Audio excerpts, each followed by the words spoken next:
pessoal, bem-vindos ao videocast do Papo de Cinema. O assunto hoje é Woody Allen, por causa do filme Blue Jasmine, que está estreando esse fim de semana nos cinemas. Eu sou Rodrigo de Oliveira, ao lado do Robledo Milani e o William Silveira. Robledo Milani que já conseguiu assistir ao Blue Jasmine, foi no Festival do Rio, né, que você assistiu, Robledo? Isso, que a gente estava na nossa cobertura, não sou o único, né, o Marcelo Miller, que já escreveu até a crítica, nós já temos publicado aí no site, o Conrado também, então a gente já conseguiu dar uma olhada em primeira mão e posso dizer que é muito bom. É um Woody Allen, assim, dos bons, assim, porque a gente sabe que o Woody Allen ele tem uma carreira muito longa, ele faz um filme por ano, então os filmes dele, às vezes, eles são quase que uma... ele tem muitos altos e baixos. Né? Porque se tu pensar o penúltimo dele, que foi o Para Roma com Amor, que é um filme que eu gosto até, acho divertido, mas é um filme bem mais raso, né, digamos assim. E o Blue Jasmine tem um conteúdo, tem um subtexto, tem toda uma releitura.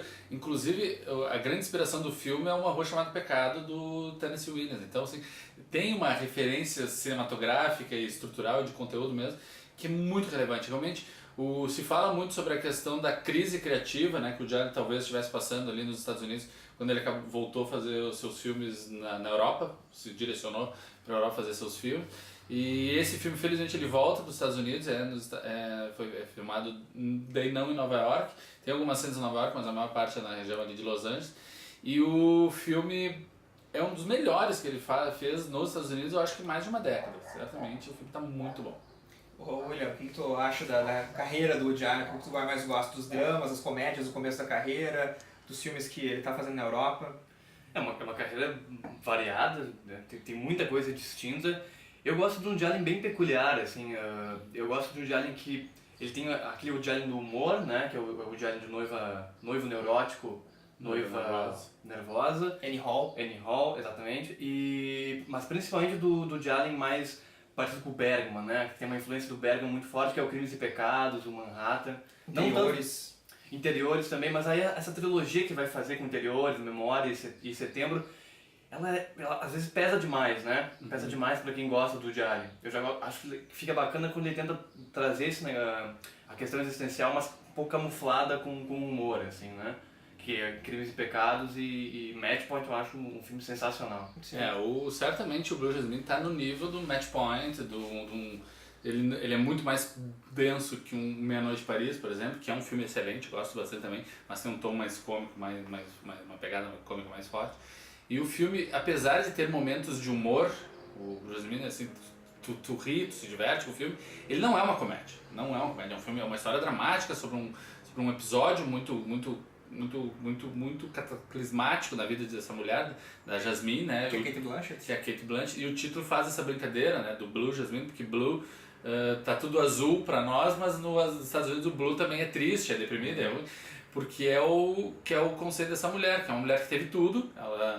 Ela era casada com milionários, viviam super bem em Nova York, e ela descobre lá pra Santa que o marido é um golpista, que está aplicando golpes financeiros, e o cara, quando isso vem à tona, ele se mata, levando a família à falência, inclusive ela. Isso não é nenhum spoiler, porque isso é revelado bem né? Eu não sabia que o marido se matava, mas enfim, né?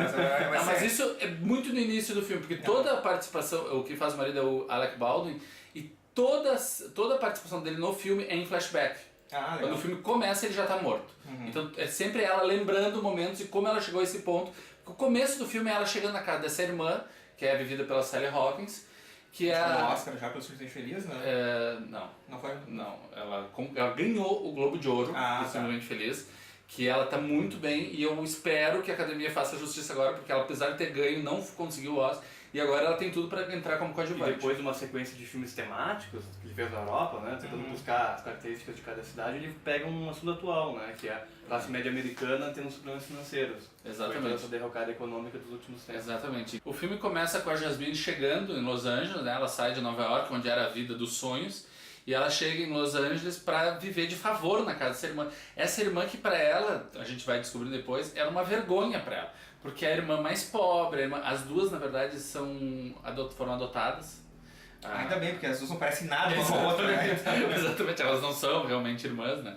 Mas são irmãs de criação. E então a Jasmine é uma pessoa que se reinventou. Aliás, nem o nome dela é Jasmine, ela se auto-batizou com esse nome, e ela se cria como essa essa mulher da alta sociedade, dondoca e tal, e ela perde tudo, o chão dela simplesmente desaparece e ela tem que ir lá viver de favor na casa daquela irmã da qual ela tinha vergonha.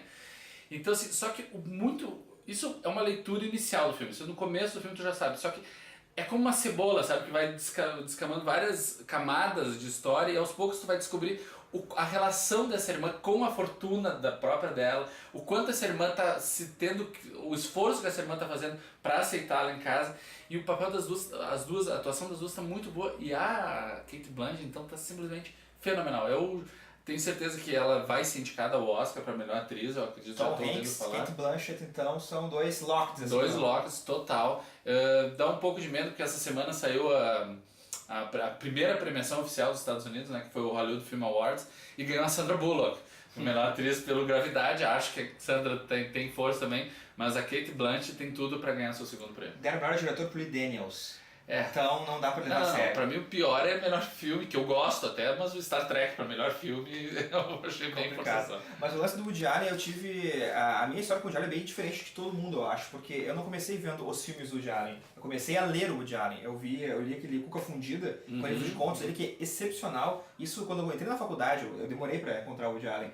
E depois eu fui assistir A Rosa Púrpura do Cairo e me apaixonei pela obra dele, comecei a ver um filme atrás do outro e comecei a gostar muito.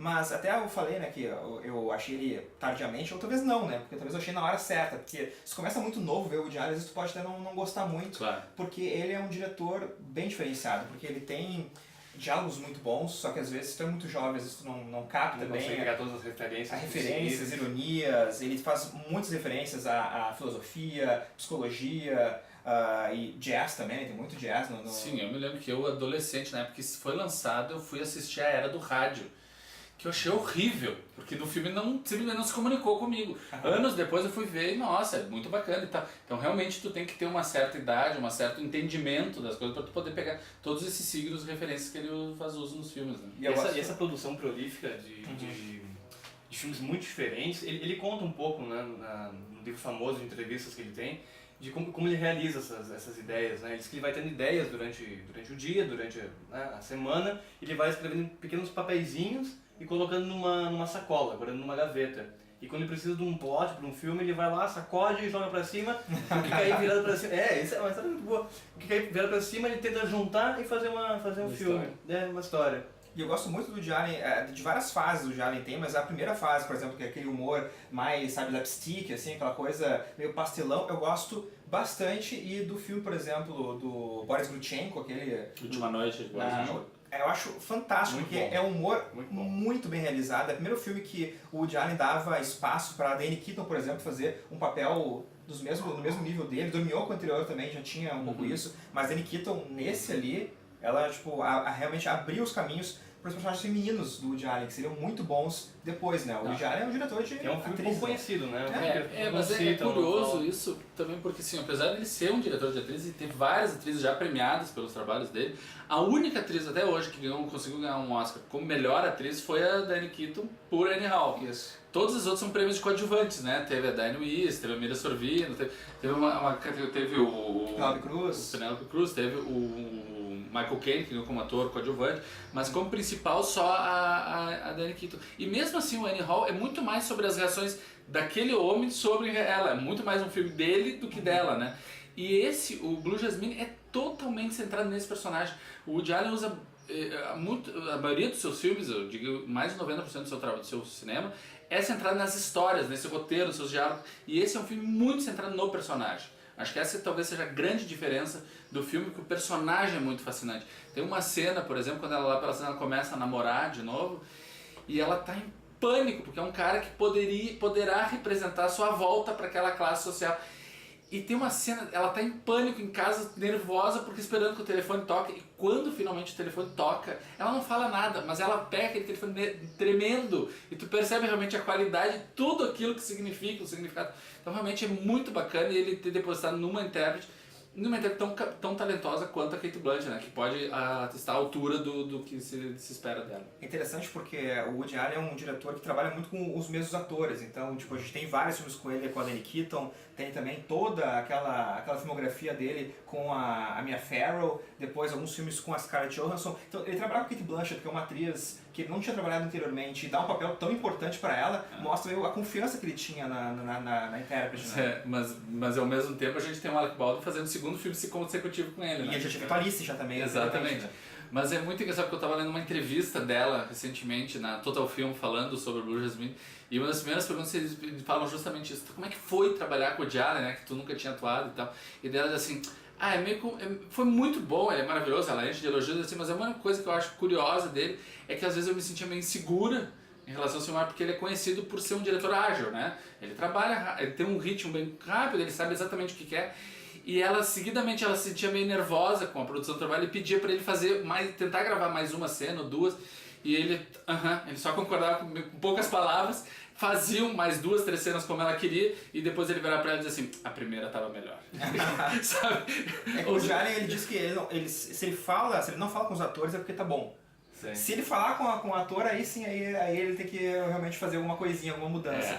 É engraçado porque tem pessoas que amam ele, né? Ele se torna rico, começam a reproduzir o trabalho. Agora tem outros, por exemplo, Meryl Streep já deu mais de uma vez dizendo que nunca mais atua com o Woody Allen. E fez um papel muito pequeno em Manhattan, por Exatamente, exemplo. um papel minúsculo lá em Manhattan, no começo da carreira dela.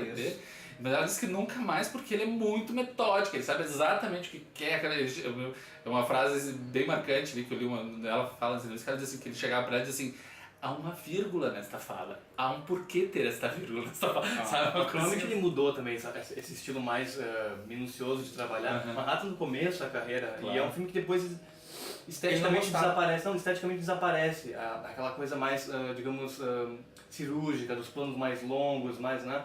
E ele vai fazer filmes mais rápidos, exatamente. Talvez ele tenha parado de ter essas implicâncias, pequenas implicâncias. Porque a história do Manhattan, por exemplo, que o Woody Allen detesta Manhattan, ele tentou inclusive que o estúdio não lançasse o filme, ele disse: olha, eu faço um outro filme de graça pra vocês se vocês não lançarem Manhattan. E o filme foi lançado, foi indicado inclusive a vários Oscars. E é um filme belíssimo. E aquela primeira cena com Gershwin tocando é fantástica. Certamente é um filme referencial e meio definidor da obra dele, né? Porque ele acaba revisitando a própria cidade de Manhattan diversas vezes. Né? E é bacana ver também os dramas. Eu gosto muito dos dramas do Woody Allen, que sejam às vezes meio pesados mesmo, como o Interiores ou o Setembro. Também o próprio Match Point, também, que é um suspense, mas não deixa de ser um drama também. Mas são filmes bem interessantes que mostram a versatilidade também do Woody Allen, que pode não ser um ator com muitas...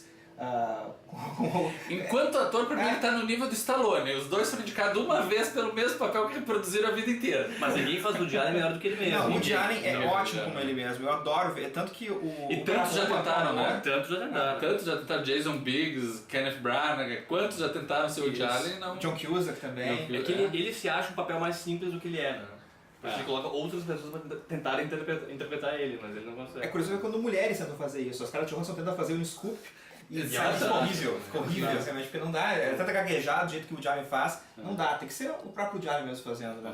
Então, estou esperando para ver o Blue Jasmine aí nos cinemas. Recomendadíssimo, certamente é um filme. E estou feliz também que no final do ano agora Hobbit está voltando, o Hobbit 2 com Cate Blanchett. Kate Blanchett volta a ser comentada e eu acho que vai estar aí direto no Oscar, vai ser um filme bem referendado.